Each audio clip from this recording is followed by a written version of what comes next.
Subscribe to The Honest Critique for current affairs, movie, book, and product reviews. Also, make sure you press the bell icon to get notified whenever we upload a new video.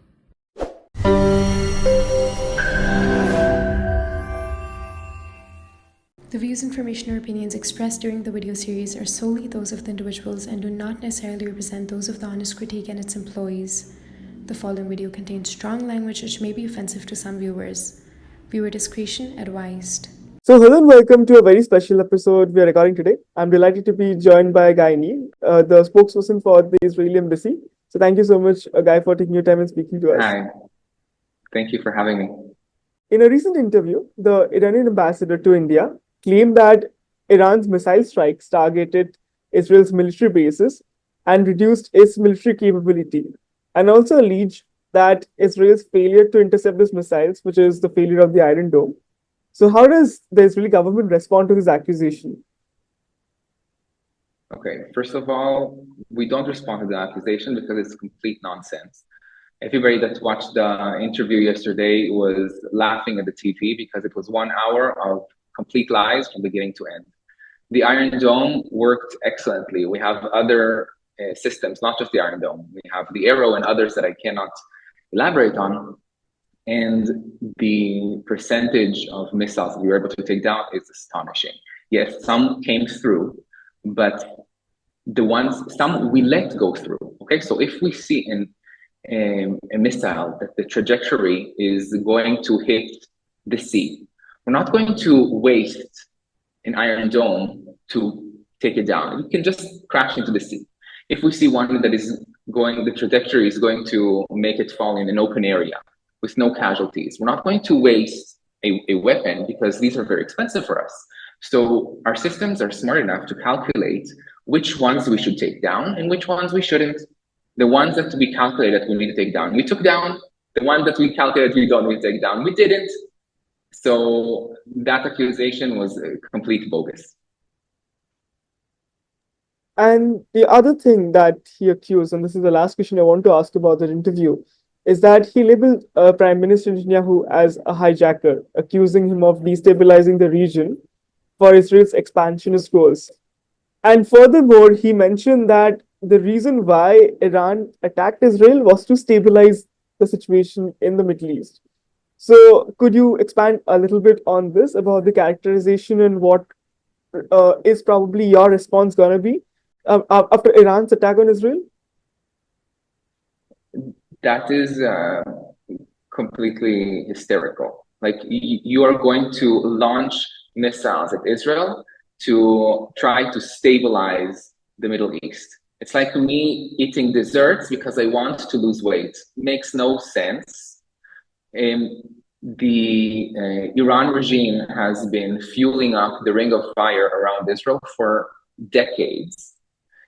I remind you that a year ago, on October 6th, 2023, there was peace in the region, approximate peace in the region. There was no war. Okay, the whole thing began when Hamas started the October 7th attack. Hamas is fueled by Iran. Hezbollah on October 8th, 2023, launched their 9,000 missiles at Israel for the last year. They're also fueled by Iran. So them saying that they're going to launch 180 missiles at Israel, which he said was 400. Again, ridiculous numbers that you see have no base in reality because there was 181 missiles. Is just proof to you that this is crazy. This is a terror state that is backing up terror organizations. Yesterday he said that Hezbollah is a legitimate party in Lebanon. No, it's not. Backing up a terror organization just shows you the true face of Iran, which is a terror country. And you were asking about the response. I cannot explain exactly what is going to be the response because we need to keep a sort of surprise factor when it comes to attacking our enemies. If right now I will portray to you step by step what's going to happen? We lose the fact of surprise. So there is going to be a retaliation from Israel or an acting back from Israel. Of course, we have to let Iran know that they cannot and will not hold us down and have the upper hand when it comes to our survival, because at the end of the day, Israel is the only Jewish state in the world.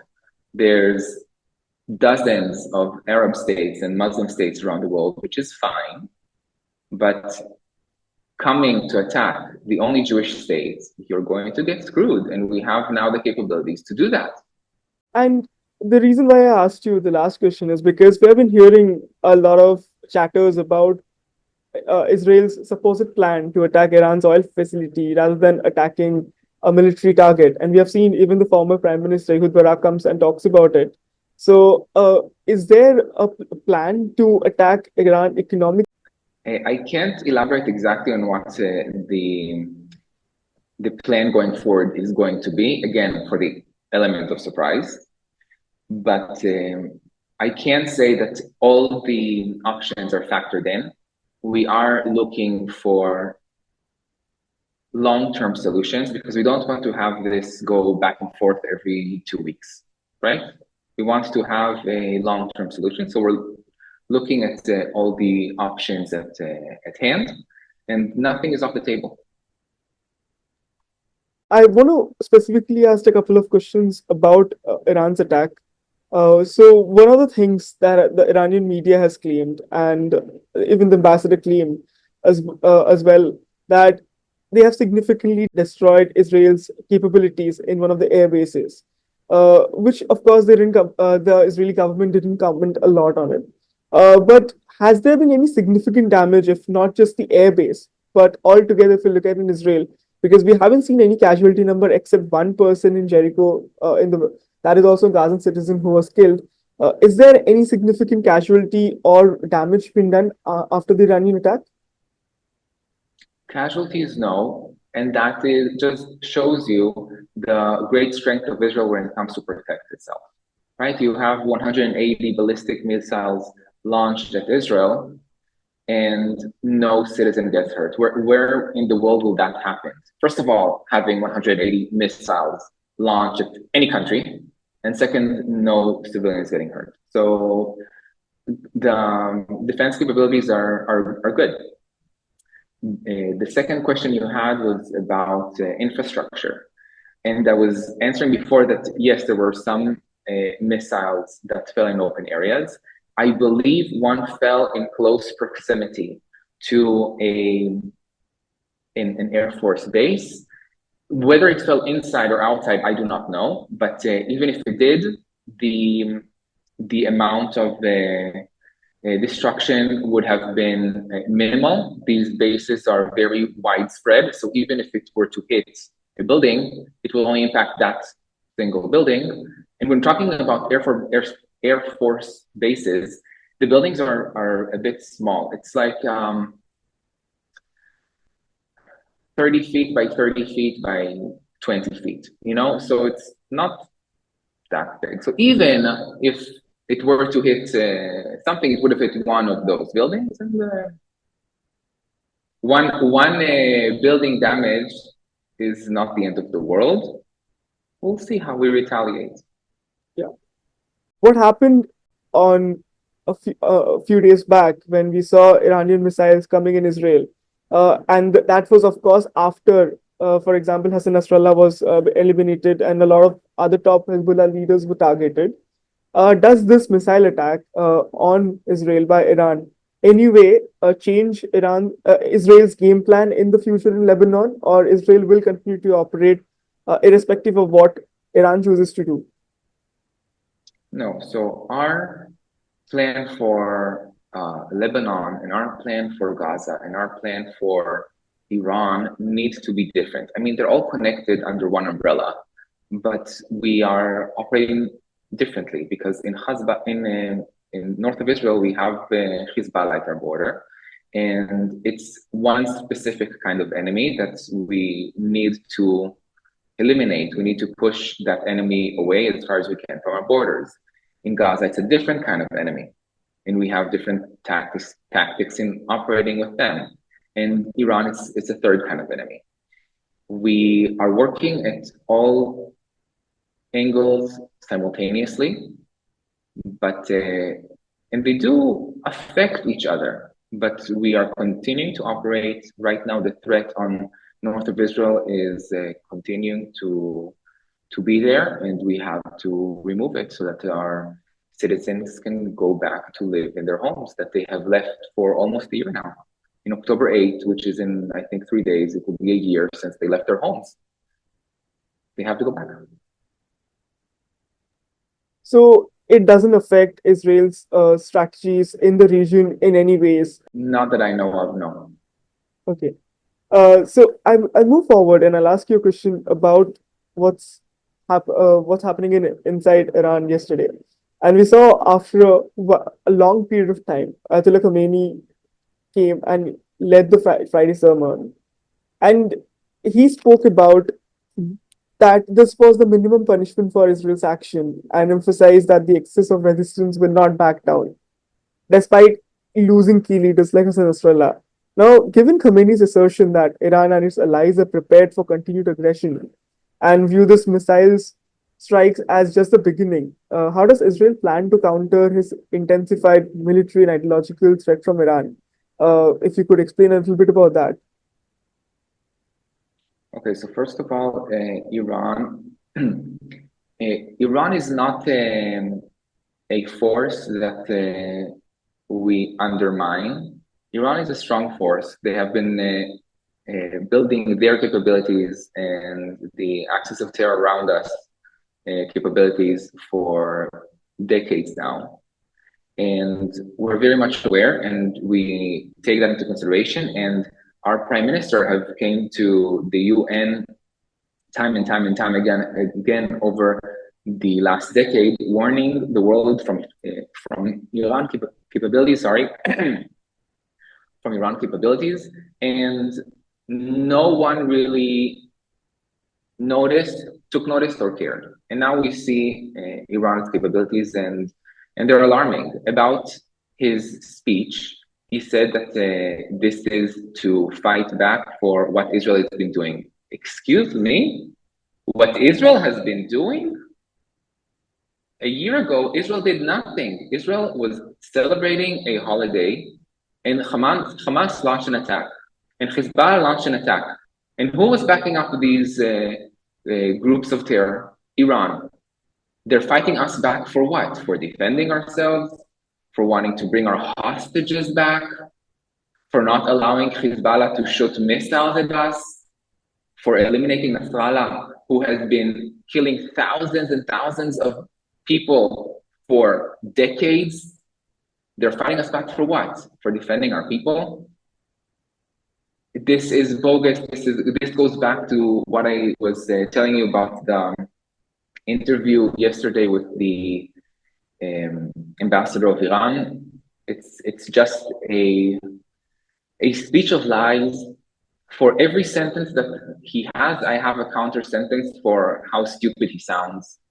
It's just baseless, and it's twisting the narrative. It's like I said at the beginning, that if I want to lose weight, I will eat more and more desserts. I love desserts, but if I want to lose weight, I can't fool myself and my audience that I'm eating these desserts because I want to lose weight. He's convincing, he's trying to convince his audience that there's a different reality, and we're not going to stand to it. And the biggest thing that I fear is a lot of people, Indians, watching this and taking it as it is actually. And how do you have a message for people who are watching these interviews? Because when an interview like this has been televised, it's been watched by the entire country. So is there anything that you would want to tell the Indian people to be more cautious about what the statements are coming out from Iran at this point of time? First of all, the vast majority of Indian people are standing with Israel, and it's amazing. for the last several weeks and for the last year with this war, the amount of text messages and Twitter messages, private messages that I got of people saying that Israel is strong and we're standing with Israel and fight them back. The amount of messages is crazy. I never experienced such a love and acceptance and people knowing the truth despite all the lies being told elsewhere. So first of all, I thank the people that I get to work with for them understanding and realizing reality, because it's not like this in most places all over the world. So for your Indian audience, I really appreciate you seeing and understanding and knowing the truth and standing with Israel. For your audience who doesn't know what is happening and they are listening to both sides and trying to make their own decision, which is smart, I have just a few things to say. I wanted to think back to 6th of October last year. It was a peaceful scenario. We were about to launch the IMAC. We were looking forward to a prosperous economic solution to our region. Saudi Arabia was on the verge of tightening its ties with Israel. This was the reality just over a year ago.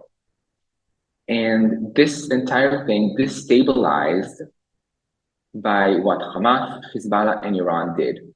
So that's one fact for you to check. The second thing is this absurd claim that Israel is colonizing anything. Jews have been living consistently in the land of Israel for 3,000 years, and we have proof for this, okay? 3,000 years, the Jews have been living in the land of Israel, over 3,000 years. Islam is only 1,400 years old, okay? And the literal meaning of Palestine, the meaning of the word Palestine means invaders. So, and it's a name that they proudly take upon themselves. So when you have people living in a region for 3,000 years, and you have invaders claiming that the original people are taking over the land, it's just ridiculous. And people don't know the facts, so they see something that is trending online, and they just go with it. I ask your viewers, who I assume are intellectual because they're watching this channel, to dig in and do the research and look at facts and ask, because when you ask questions, you learn. And I had many people reach out to my Twitter account and ask me questions, and I gladly answer.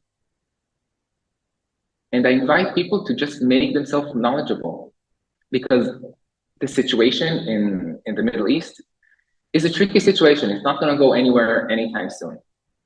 But the best thing you can do about it is just be on the right side of history and understand what's happening and support the change for peace. And that's what Israel has been striving to do since we built our country in 1948. So be on the right side, educate yourself, and strive for peace. And I have two last questions for you. And one of them is something which a lot of people haven't spoken about this in India, and which is surprising, is about the terror attack which took place in the Jaffa Market on the same day when Iran chose to attack. And you come from Tel Aviv as well, and looking at what happened in the streets, no one probably knew before that that's going to happen. If you saw the rockets coming in, people could take shelters, but to gunmen coming and shooting indiscriminately at citizens. Your reaction, because that has not happened in a while, and that what happened, Hamas took responsibility for that later on. So still, Hamas has the capability to strike terror in Israel. That was a devastating incident. I think 6 people lost their lives. And this is just another proof that Hamas needs to be eliminated.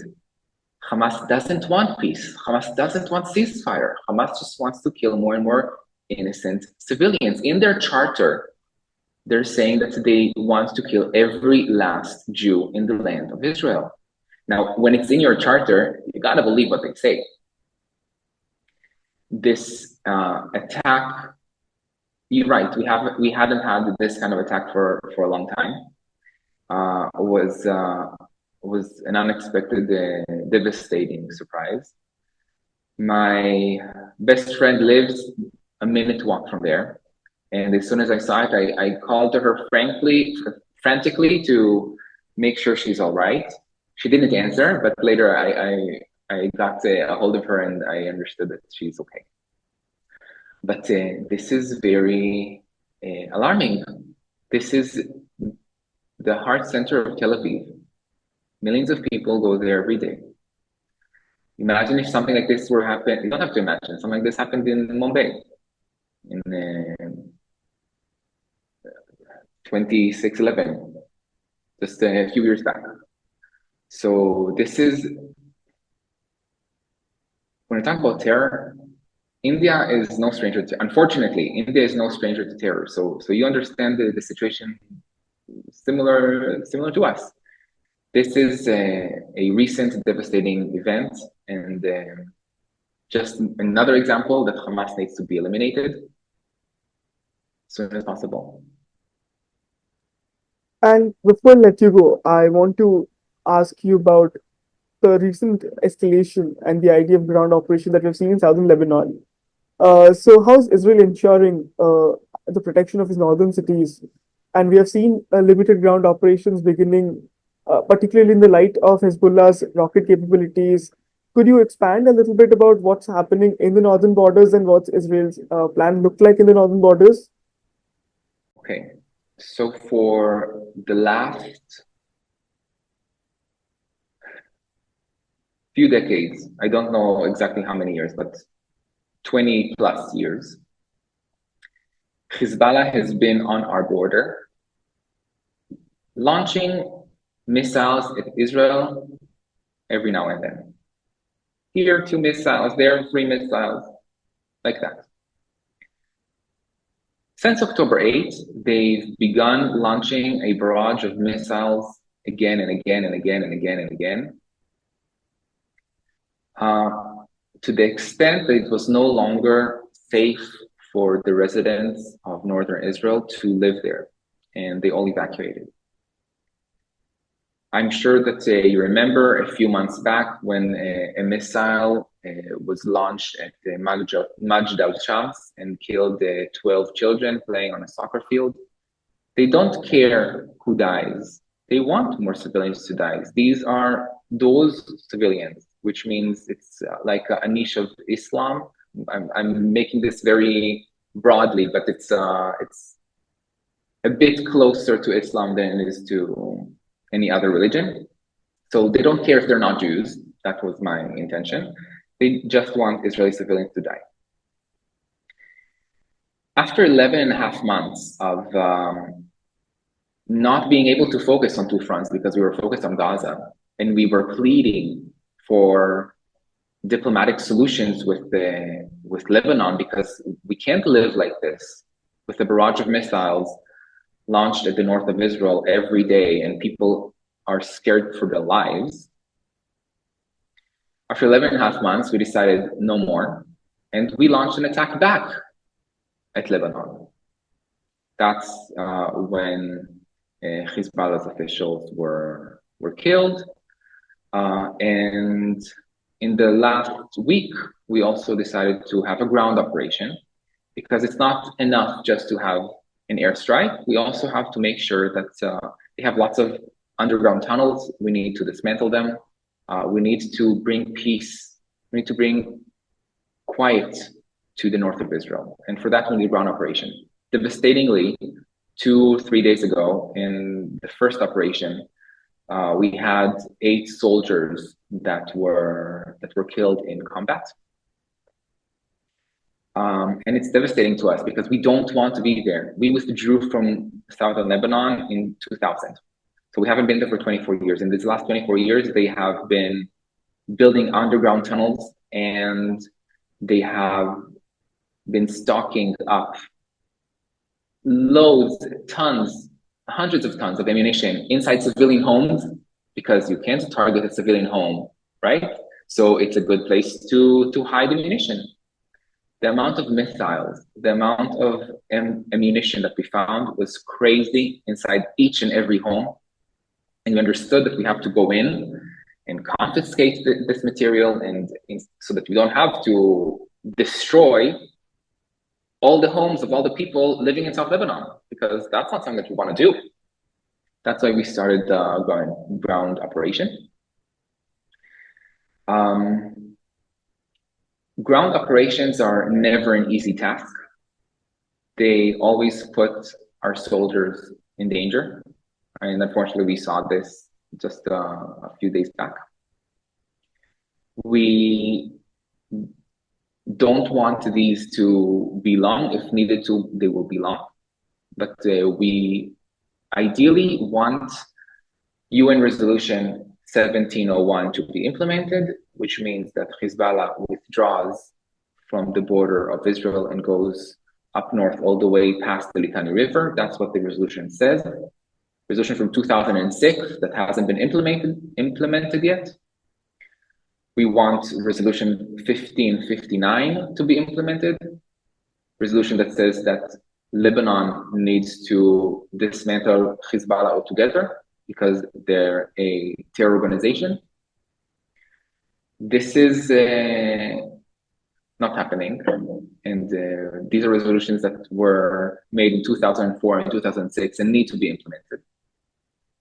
And if the UN can't bring itself to take responsibility for the resolutions that they have stated 20 years ago, then we will just have to go in and do it by ourselves. Because we need peace and quiet at our border, and our people need to go back home and be able to live there. Well, I can completely understand the situation, and thank you so much, Guy, for taking your time and speaking to us. That's all the question that I had. Thank you very much for having me today. Have a great day to you and all your viewers, and may we have peace very soon in our region. God willing, thank you so much. Have a good day.